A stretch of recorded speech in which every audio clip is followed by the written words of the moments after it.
Bonjour, bienvenue à la chronique biblique. Nous sommes à la saison 4 et on démarre avec un nouvel épisode que j'ai intitulé Le paradoxe de Nicodème. Vous vous souvenez, on avait laissé les disciples d'Emmaüs et je vous remercie d'avoir pris ce chemin avec moi dans l'imagination dans laquelle j'étais. Et on va revenir peut-être un petit peu en arrière et prendre notre personnage important, c'est Nicodème. Pour ceux qui ne le connaissent pas, on va découvrir le personnage. Et je voudrais que vous soyez avec moi pour participer à l'imagination du discours qu'il y a pu y avoir entre Nicodème et Jésus. Donc, il était une fois un homme qui vivait il y a environ à peu près 2000 ans en Israël, près de Jérusalem. Et il était âgé, assez âgé pour qu'on puisse dire qu'il était vieux. Et alors qu'il habitait Jérusalem, cet homme était un pharisien, c'était quelqu'un de cultivé. Il faisait partie du Sanhédrin, donc c'était quelqu'un aussi d'important dans la vie religieuse juive.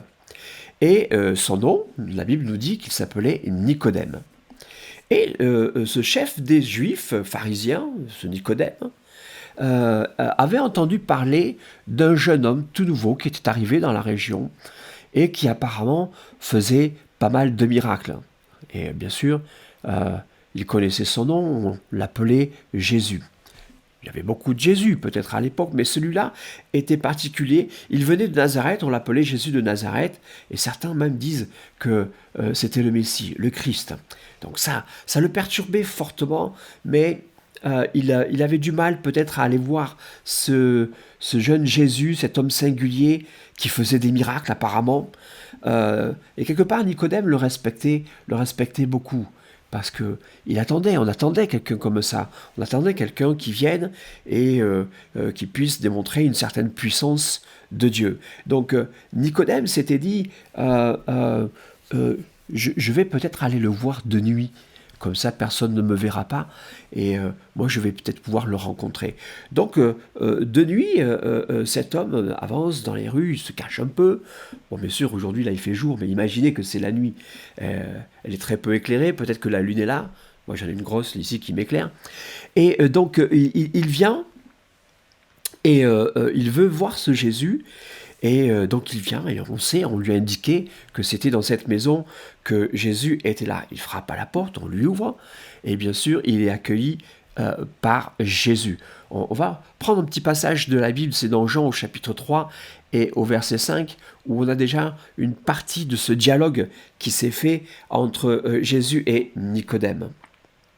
Donc, mais il y eut un homme d'entre les pharisiens nommé Nicodème, un chef des Juifs, qui vient auprès de Jésus de nuit et lui dit « Rabbi », c'est comme ça qu'il l'appelait, « Rabbi, nous savons que tu es un docteur venu de Dieu, car personne ne peut faire ces miracles que tu fais si Dieu n'est pas avec lui. » Jésus lui répondit « en vérité, je te le dis, si un homme ne naît de nouveau, il ne peut voir le royaume de Dieu. » Nicodème lui dit « Comment un homme peut-il naître quand il est vieux?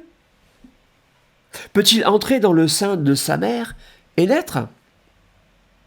Jésus répondit « en vérité, je te le dis, si un homme ne naît d'eau et d'esprit, il ne peut entrer dans le royaume de Dieu. » Vous imaginez, et je vous invite à l'imaginer avec moi, le visage de Nicodème lorsque Jésus lui dit ces choses-là. D'abord, il est direct. Il se dit, mais mince, moi j'étais venu le voir pour lui poser des questions, et voilà qu'il me parle de quelque chose d'assez étrange. Donc Nicodème marque la surprise. Je ne comprends pas. Il y a un paradoxe là dans ce qu'il est en train de me dire. Et il a du mal avec ce paradoxe de la nouvelle naissance. Lui qui est vieux, en plus, lui qui est vieux. Je vais faire une petite parenthèse, parce que j'utilise peut-être un mot que les gens ne connaissent pas, paradoxe. Et c'est le titre de cette saison biblique, le paradoxe de Nicodème sur lequel on va revenir. Et donc il se trouve dans cette question que Nicodème pose à Jésus, comment un homme peut-il naître quand il est vieux? C'est là le paradoxe. Le paradoxe, en fait, c'est une opinion, une proposition contraire à la logique ou au sens commun. Effectivement, si on est vieux, comment est-ce qu'on peut naître? On est déjà né. Donc Nicodème avait du mal avec cette notion-là. Cependant, les paroles de Jésus avaient certainement touché quelque chose dans le cœur de Nicodème. La nuit, elle était fraîche, elle était calme, il pouvait discuter tranquillement, il se sentait certainement en sécurité pour parler avec Jésus, mais en lui venait de s'allumer un feu crépitant de questions. Et certainement que beaucoup d'entre vous se posent aussi les questions, comment on peut faire pour naître de nouveau? C'est quoi ce paradoxe? Eh bien, on va essayer d'aller voir et rentrer dans les Écritures tout en imaginant une petite scène qui se passe entre Jésus et Nicodème et les échanges qu'ils auraient pu avoir avec l'appui, bien sûr, des Écritures de la Bible. Parce que je ne vous dirai rien sans avoir appuyé ce que je dis par quelques versets de la Bible, même si je les déplace et les fais mettre dans la bouche de l'un ou de l'autre. Donc, les sourcils froncés, l'air inquiet, se grattant peut-être la tête, Nicodème semblait réfléchir intensément, et ce paradoxe lui trotte dans la tête, et certainement une phrase revient dans sa bouche, dans Jean 3,9 par exemple, « Comment cela peut-il se faire ?» La question logique que l'on se pose. Et là, j'imagine Jésus qui rit un petit peu et qui le ramène dans la réalité et qui lui dit, en le regardant avec douceur et amour, certainement, dans Jean 3,10, « Tu es le docteur d'Israël et tu ne sais pas ces choses ?» Bon, il y avait peut-être un peu de reproche dans la voix de Jésus, mais on connaît bien la qualité d'amour et de patience que Jésus a, et son regard était certainement plein de compassion, comme avec nous, quand on se pose la question et qu'on n'a pas la réponse, et que des fois on croit savoir des choses, mais finalement on ne le sait pas. Et donc Jésus se penche un peu vers Nicodème et lui dit « Je vais t'expliquer ». Jean au chapitre 3, versets 6 et 7, voilà ce que Jésus a pu certainement lui dire. « Ce qui est né de la chair est chair, et ce qui est né de l'esprit est esprit. Ne t'étonne donc pas que je t'ai dit, il faut que vous naissiez de nouveau. » Ah, il faut naître de nouveau. Cette exhortation que Jésus a donnée de but en blanc à Nicodème qui venait certainement pour savoir un petit peu qui était ce Jésus, il se retrouve confronté à quelque chose de plus spirituel où Jésus rentre directement dans le vif du sujet. On le voit, hein, Jésus il n'a pas le temps, et on le sait, il n'aura pas le temps. Et nous aussi, il n'y a pas le temps. Il faut parler aux gens, il faut qu'ils naissent de nouveau. C'est valable encore aujourd'hui, il faut naître de nouveau. Et on veut bien comprendre ce que cela veut dire. Ainsi donc, quiconque désire entrer dans le royaume de Dieu a l'obligation de naître de nouveau. C'est pas une option, c'est une obligation. Sans cela, on ne peut pas naître. Et on le voit, Jésus vient de le dire, je viens de te le dire, Nicodème, cette naissance, elle n'est pas physique, elle est d'ordre spirituel. Cette nouvelle naissance comporte deux aspects. Il faut naître d'eau et d'esprit. Donc Nicodème regarde Jésus et lui demanda certainement, il y a donc une relation entre le royaume de Dieu et cette nouvelle naissance dont tu parles, puisque on ne peut le voir ni entrer si on n'est pas né de nouveau. Ah, les yeux de Jésus certainement se sont illuminés et ont brillé dans cette nuit et mis certainement un petit peu de chaleur et de feu dans la discussion. Il dit oui. Et je vais t'expliquer, parce que Jésus, notre Dieu, ne veut pas que nous soyons ignorants des choses. Et il lui dit certainement, il y a aussi une relation entre le royaume et le salut de l'homme. C'est une question de salut. Voilà pourquoi la nouvelle naissance n'est pas une option, c'est une question de salut. Si on veut voir ou même entrer dans le royaume de Dieu, donc c'est une question de salut, il faut naître de nouveau. Et Nicodème dit à Jésus, c'est dans Jean 3,2, « Rabbi, nous savons que tu es un docteur venu de Dieu. » car personne ne peut faire ces miracles que tu fais si Dieu n'est avec lui. Nicodème reconnaît que les paroles de Jésus sont certainement très importantes, et le titre qu'il lui donne, Rabbi, c'est-à-dire docteur, maître, enseignant, des choses comme ça, il reconnaît que Jésus certainement a autorité pour parler de ces choses-là. Jésus certainement voulu certainement un petit peu détendre l'atmosphère, il sert un petit peu à boire à Nicodème et lui tend le verre avec tendresse et dit à Nicodème, Nicodème, comme il pourrait dire le nom de chacun d'entre nous pour nous parler avec amour et amitié et nous répéter ce qu'il a dit dans Jean au chapitre 3 et verset 12.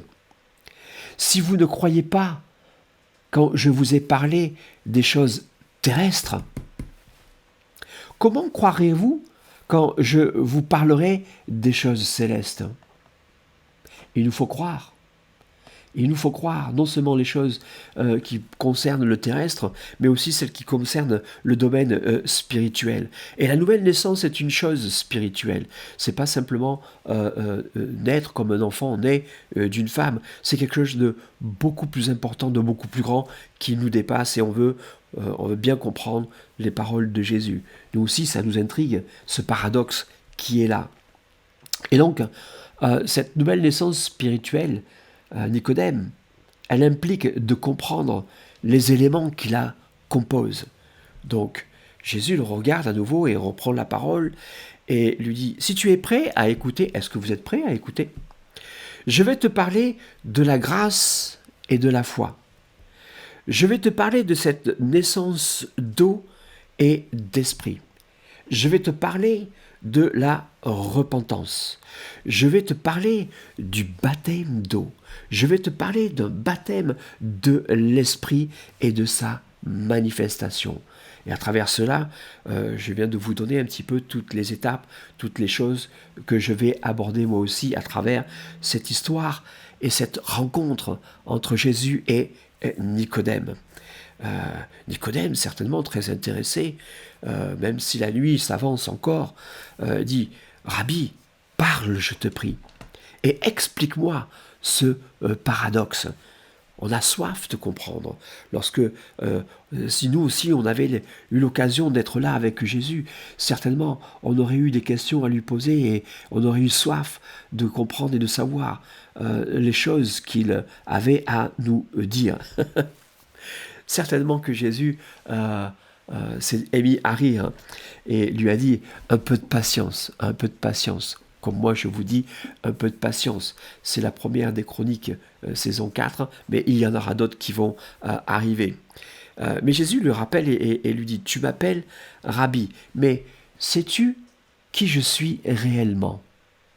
On en revient toujours à cette question importante de savoir et de connaître qui est vraiment Jésus. Nicodème dit, tu es un prophète. Que disons-nous, nous, de Jésus? Est-ce simplement un prophète? Est-ce simplement un homme?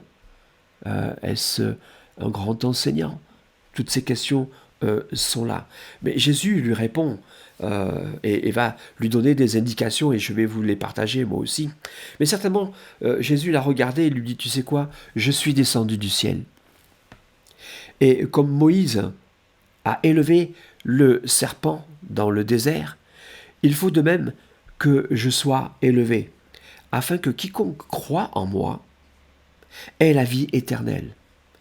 Je ne suis pas venu juger le monde. Jésus lui dit, je ne suis pas venu juger le monde, mais pour que le monde soit sauvé par moi. J'imagine que Jésus lui parle directement comme cela. Celui qui croit en moi n'est point jugé. Mais celui qui ne croit pas est déjà jugé. Parce qu'il n'a pas cru en mon nom. Ah, il donne ici une indication importante. Jésus n'est pas venu pour juger le monde, mais pour le sauver. Certainement que dans les oreilles de Nicodème, des phrases comme cela, ça a dû le percuter, lui se dire, mais alors, je l'appelle Rabbi, mais c'est peut-être lui le Messie. je vais attendre encore un petit peu. Je sais que le Messie, quand il viendra, certainement, il fera les miracles que Jésus a fait. Parce qu'on attend que du Messie qu'il fasse de grandes choses, qu'il libère le peuple d'Israël. Et voilà que cet homme dit que celui qui croira en lui sera sauvé. On veut être sauvé. Et comment être sauvé? On est jugé si on n'a pas cru en son nom. On n'a pas cru en son nom. Donc il faut croire en son nom. Oh, certainement que le Nicodème, après avoir entendu ces phrases-là, a dit « Seigneur, je crois que tu es le Messie ». Comme d'autres dans la Bible ont reconnu qui était Jésus. Mais là, je veux rester focalisé sur Nicodème. Je crois que tu es le Messie, le oint de Dieu. Jésus, certainement, lui a redit certaines choses.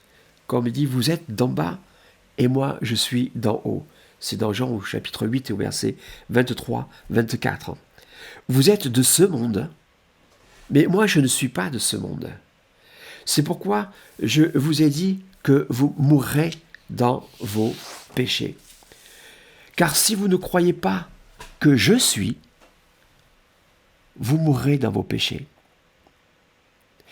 Donc si on ne veut pas mourir dans nos péchés, il faut croire qui est Jésus. Il faut croire, comme il a dit, qu'il est le « je suis ». Waouh! La nuit s'avance encore, et certainement que Nicodème est rempli, bouillonnant, de plein de questions. On va laisser ici notre Jésus et Nicodème. Gardons toutefois ces paroles. Gardons ce que nous venons d'entendre. Il est question d'une nouvelle naissance. Il est question de savoir si on veut entrer et comment entrer dans le royaume de Dieu. Si nous voulons entrer dans le royaume de Dieu, nous devons donc naître de nouveau. Croire en Jésus, en son nom. Son nom a une véritable importance, puisqu'il l'a dit lui-même, si vous ne croyez pas en mon nom, vous ne serez pas sauvés. Croire dans le nom de Jésus, car le nom de Jésus est extrêmement important. Et comme nous venons de le lire, nous devons croire à ce qu'il est. Je l'ai dit, je le répète, et c'est peut-être mon rôle en tant qu'enseignant de répéter les choses. On doit croire à qui est Jésus. C'est la clé de toute chose, la clé du salut, la porte d'entrée dans le royaume de Dieu. Jean au chapitre 10, le verset 9. Jésus dit « Je suis la porte. Si quelqu'un entre par moi, il sera sauvé. » Vous voyez où je veux déjà en venir? Il entrera, il sortira et il trouvera des pâturages. Si Jésus est la porte, lorsqu'on veut être baptisé, il faut passer par cette porte. Lorsqu'on veut naître de nouveau, il faut passer par cette porte. Parce que si on ne passe pas par cette porte, il dit, si quelqu'un entre par moi, il sera sauvé. Et comment est-ce qu'on entre? En passant par cette porte. Et cette porte, on va la passer, vous allez le voir, dans cette nouvelle naissance. Et le nom de Jésus dans cette nouvelle naissance est extrêmement important. Donc, Jésus se trouve être là, le seul intermédiaire entre nous et Dieu. Et Dieu a voulu que tout passe par Jésus-Christ. Et c'est pourquoi le nom de Jésus est si important. Le Père a voulu que tout passe par Jésus-Christ. Dans 1 Timothée 2,5, il nous est dit, car il y a un seul Dieu et aussi un seul médiateur entre Dieu et les hommes, Jésus-Christ, homme. Notez bien, Jésus-Christ, et la Bible rajoute homme. On parle ici de l'incarnation. Jésus est Dieu incarné, le Père qui s'est fait chair. C'est pour ça que Jésus est le Fils de Dieu et qu'il est Dieu. Et c'est ce à quoi nous croyons et que son nom, donc, du coup, a une grande importance. Dans Jean au chapitre 6, c'est au verset 44 et le verset 65. D'abord le 44 et ensuite le verset 65. Il est écrit « Nul ne peut venir à moi si le Père qui m'a envoyé ne l'attire. Et je le ressusciterai au dernier jour. » Et il ajouta, « C'est pourquoi je vous ai dit que nul ne peut venir à moi si cela lui a été donné par le Père. » Dieu fait toutes choses dans l'œuvre du salut. Il nous envoie vers Jésus-Christ. Et lorsqu'on va à la nouvelle naissance, et si on veut comprendre cette nouvelle naissance et cette naissance d'eau et d'esprit, c'est encore une fois Tout est pointé vers Jésus. Le Père envoie vers qui? Pas vers lui, pas vers le Saint-Esprit, il envoie vers Jésus. C'est à Jésus qu'il faut venir. Tout montre que c'est vers Jésus qu'il faut aller, et uniquement lui. Si on veut entrer, si on veut voir le royaume de Dieu, il faut passer par cette nouvelle naissance. Et passer par cette nouvelle naissance, c'est passer par la porte. Et l'unique porte est Jésus. Elle porte son nom. Et le Père dit, non, non, non, c'est pas vers moi qu'il faut venir. L'Esprit certainement pourrait dire et parler, dire, non, non, non, c'est pas vers moi. C'est vers Jésus qu'il faut aller. Lui seul est le médiateur entre vous et Dieu. Oh, et lui seul vous ressuscitera à la fin des temps. Dans Actes 4.12, il est écrit aussi qu'il n'y a de salut en aucun autre. Je vous explique, ici, aucun autre fait référence à Jésus. Ou, on peut le lire, il n'y a de salut en aucune autre personne, si ce n'est la personne de Jésus. Ça, vous le comprenez si vous lisez à partir du verset 11 de Acte 4. Mais là, on est Acte 4.12. Il n'y a de salut en aucun autre, car il n'y a, sous le ciel, aucun autre nom qui nous a été donné parmi les hommes par lequel nous devons être sauvés. Il y a un seul nom qui nous sauve. Le Père envoie vers Jésus-Christ. Il les envoie. Et le nom de Jésus est important. Le nom de Jésus est aussi relié avec la nouvelle naissance. Tout nous conduit vers Jésus. Voilà pourquoi nous devons comprendre qui est Jésus. Voilà pourquoi ce Nicodème, certainement, lorsqu'il a quitté Jésus cette nuit-là, il devait avoir encore pas mal de questions. Mais il avait des choses à faire.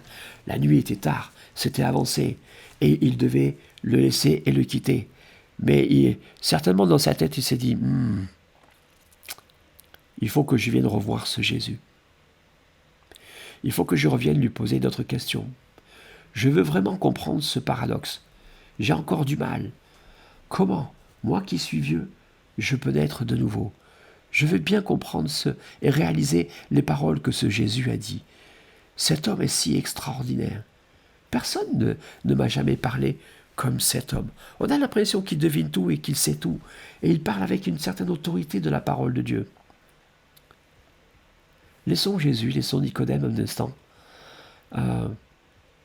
Nous aussi, nous allons nous quitter. J'espère que vous avez aimé cette chronique. Et comme je l'annonçais, il y en a d'autres. Je vais parler encore sur le paradoxe de Nicodème. En attendant, si vous avez aimé, likez. Si vous voulez voir d'autres chroniques, revenez sur les chroniques anciennes. N'hésitez pas, partagez cela. La bonne nouvelle, vous avez reçu gratuitement, donnez gratuitement, partagez. Si vous avez des questions, surtout, si vous avez des questions, n'hésitez pas à les écrire. Et je vous dis à bientôt et merci de m'avoir écouté.